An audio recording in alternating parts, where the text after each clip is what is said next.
Back now at 8:10 with the tragic murder of an 18-year-old girl in Massachusetts who just graduated from high school. Now her ex-boyfriend, a star football player, has been arrested. NBC's Jeff Rosen is here with the details. Jeff, good morning. Hi, David. Good morning to you. Police say this was all about control. A teenage boy angry at his ex-girlfriend. That's when they allege he got violent, cutting her throat and strangling her. This morning, a young woman is dead and her high school sweetheart is behind bars. Lauren Astley just graduated from Wayland High School, accepted to Elon University. Her future was so bright. She was known for her smile and laughter. One night this week, Lauren never came home from work. Her father got nervous, went searching in the darkness of night, and made a stunning discovery. Her car abandoned next to a lake. No sign of Lauren. I notified the police. The windows were open, and her purse was on the seat, and there was no key in the ignition. And so I was becoming very concerned at that point. The next morning, a passerby found Lauren Astley's body, and soon police would hone in on a suspect. Lauren's on-again, off-again boyfriend of 3 years, Nathaniel Fujita, on the high school football team, just recruited to play college ball. We are very confident that it was about the perpetrator exercising power and control over someone he had. Had until recently, when police say Lauren broke up with him.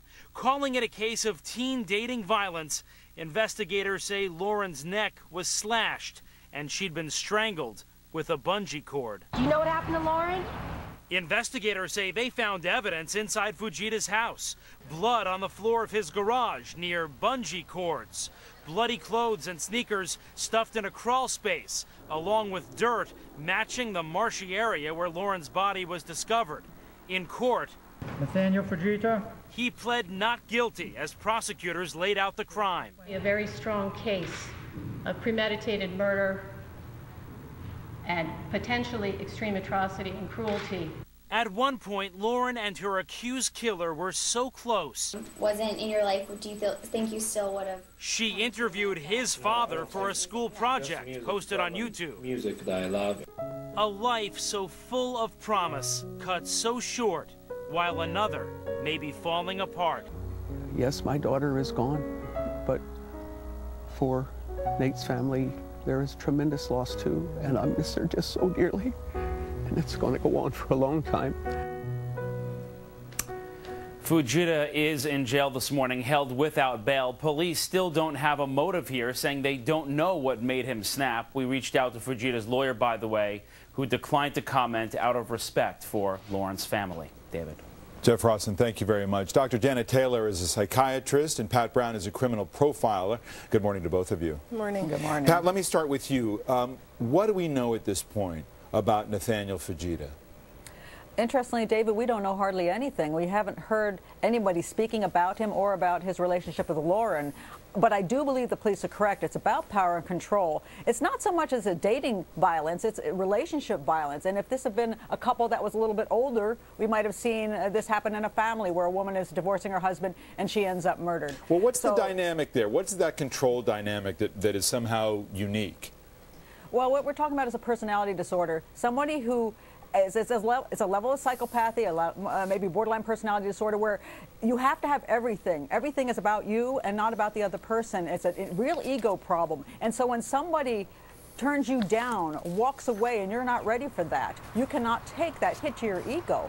And unfortunately, this probably was seen before. I mean, this didn't just pop up. He did not just snap. It's been a 3-year relationship that he's probably exerted more and more power, and probably in the relationship what was overlooked for Lauren, and this is why I want to warn a lot of young women, is does your young man respect you? Does he care about your feelings? Does he let you make decisions on your own, or is it always about him? And you always have to cater to him constantly, over and over. So when you decide you don't want to cater anymore, he cannot take that. Janet, as a psychiatrist, you hear something about this, and it's so awful.